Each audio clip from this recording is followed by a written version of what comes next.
젤미론이 어떻게 작용하는지, 왜 눈에 영향을 줄 수 있는지, 부작용을 피하려면 어떻게 해야 하는지, 그리고 대체로 쓸 수 있는 치료는 뭐가 있는지까지 모두 쉽게 설명해 드릴게요. 안녕하세요. 자율신경을 연구하고 치료하는 황상철 원장입니다. 오늘은 간질성 방광염 치료제로 많이 쓰이는 젤미론, 정확히 말하면 펜토산 폴리설페이트라는 약에 대해서 이야기해 보려고 합니다.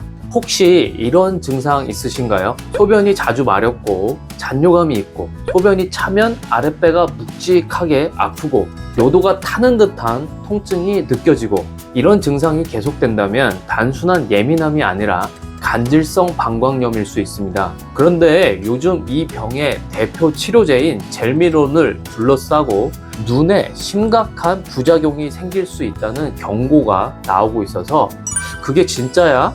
하고 불안한 분들 많으시죠? 그리고 제가 진료실에서도 이런 분들을 종종 만납니다. 실제로 젤미론 복용 후에 눈이 불편해서 중단했다, 혹은 불편하지만 여전히 먹고 있다, 이런 식으로요.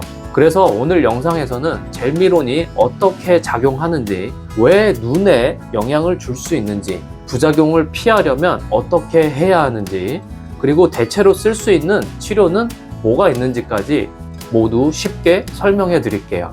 영상 끝까지 보시고 도움이 되시길 바랍니다. 그럼 먼저 젤미론은 어떤 약일까요? 젤미론은 간질성 방광염 환자들에게 먹는 약으로 처방되는 계급층 보건제입니다. 여기서 계급층이란, 방광은 마치 물풍선 같은 구조고 그 안에 있는 소변은 약간 산성인 액체예요.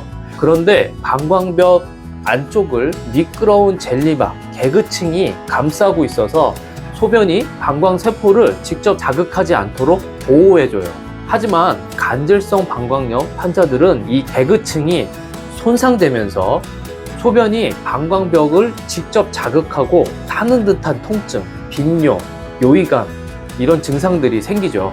젤미론은 이 손상된 계급층을 내부에서 다시 코팅해주는 역할을 합니다. 쉽게 말하면 젤미론은 방광벽에 있는 실리콘 코팅을 다시 발라주는 수리공 같은 거예요. 그런데 이 약이 눈에 왜 영향을 줄까요? 앞에서 말씀드린 대로 젤미론은 유용한 약이지만 최근 들어서 눈에 영향을 줄 수 있다는 연구들이 나오고 있어요.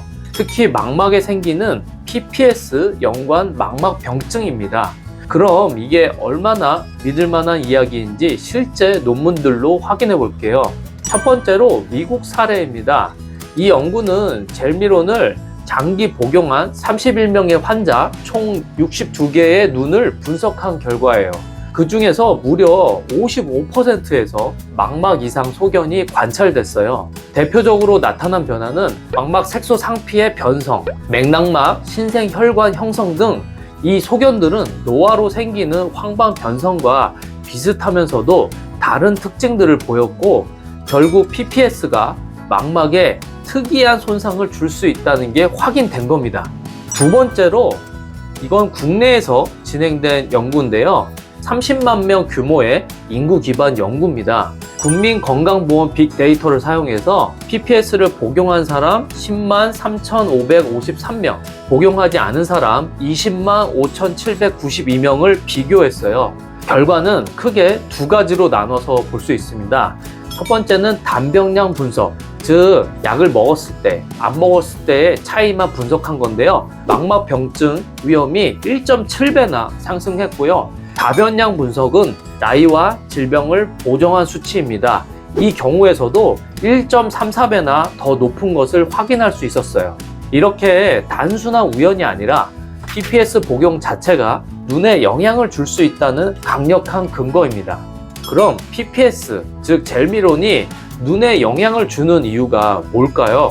젤미론은 구조적으로 황산화된 고분자 다당류입니다. 즉 계급층과 비슷한 물질이에요. 이 특성 때문에 방광 내 계급 보호막을 보완하는 역할을 하죠. 그런데 문제는 이 젤미론이 먹는 약이기 때문에 혈액을 통해서 전신으로 퍼지고 그 일부가 눈의 망막까지 도달할 수 있다는 겁니다. 그럼 어떤 문제가 생길까요? PPS는 세포 내에서 쉽게 분해되지 않는 고분자 구조라서 눈의 망막 세포, RPE 세포의 청소 기관인 리소좀 안에 축적됩니다. 이 축적으로 인해서 리소좀의 효소 활동이 저해되고 자가 포식 기능이 망가지고 산화 스트레스와 만성 염증이 유발됩니다.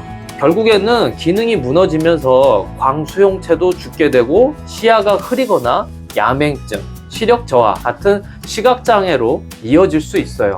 요약해보면 PPS는 음전하를 띤 고분자로 방광 점막을 보호하는 역할을 하지만 전신으로 흡수되면 눈의 RPE, 망막 세포 안에 축적돼서 문제를 일으킬 수 있다는 겁니다. 특히 리소좀 기능을 방해해서 그 결과로 세포 청소가 안 되면서 독성 노폐물이 쌓이고 망막이 점점 손상돼서 시력 문제로 이어질 수 있는 겁니다.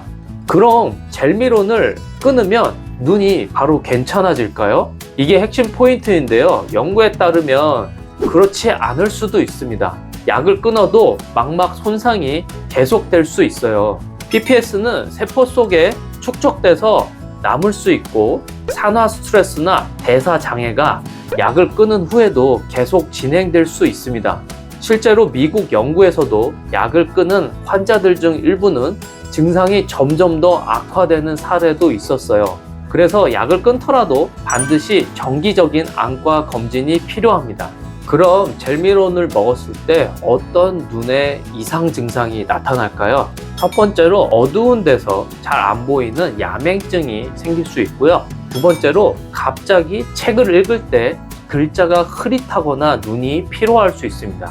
그리고 세 번째, 조명이 꺼졌을 때 적응이 느려지는 암 적응 지연이 생길 수 있고요. 마지막으로 영상 검사에서 특이한 망막 변화가 생길 수 있습니다. 그래서 시력이 멀쩡해 보여도 검사해 보기 직전까진 모를 수 있어요. 그래서 이제 이 약으로 인한 망막 병증과 노화로 인한 황방 변성을 비교해 보면 노화로 인한 황방 변성은 드루젠이라는 찌꺼기에 의해서 발생할 수 있는데 증상이 중심 시야가 흐려지는 증상이 나타날 수 있고 치료 방법은 주사나 영양제 등으로 보완할 수 있어요. 그런데 PPS 망막병증은 약물의 성분이 망막에 축적되면서 발생하기 때문에 색소 변화가 나타나고 증상으로는 야맹증, 암 적응 장애 이런 증상들이 생길 수 있고요.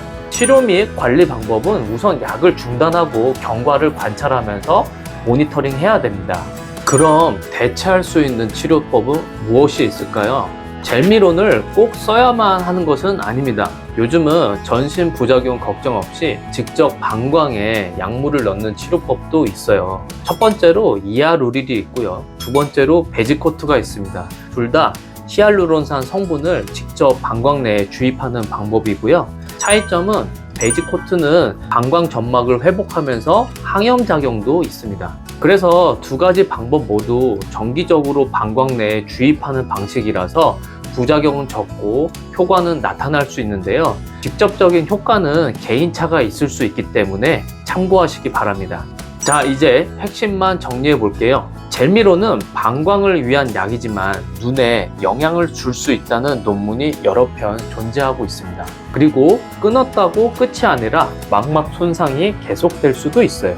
그래서 예방하려면 복용 전후에 정기적인 안과 검진이 필수입니다.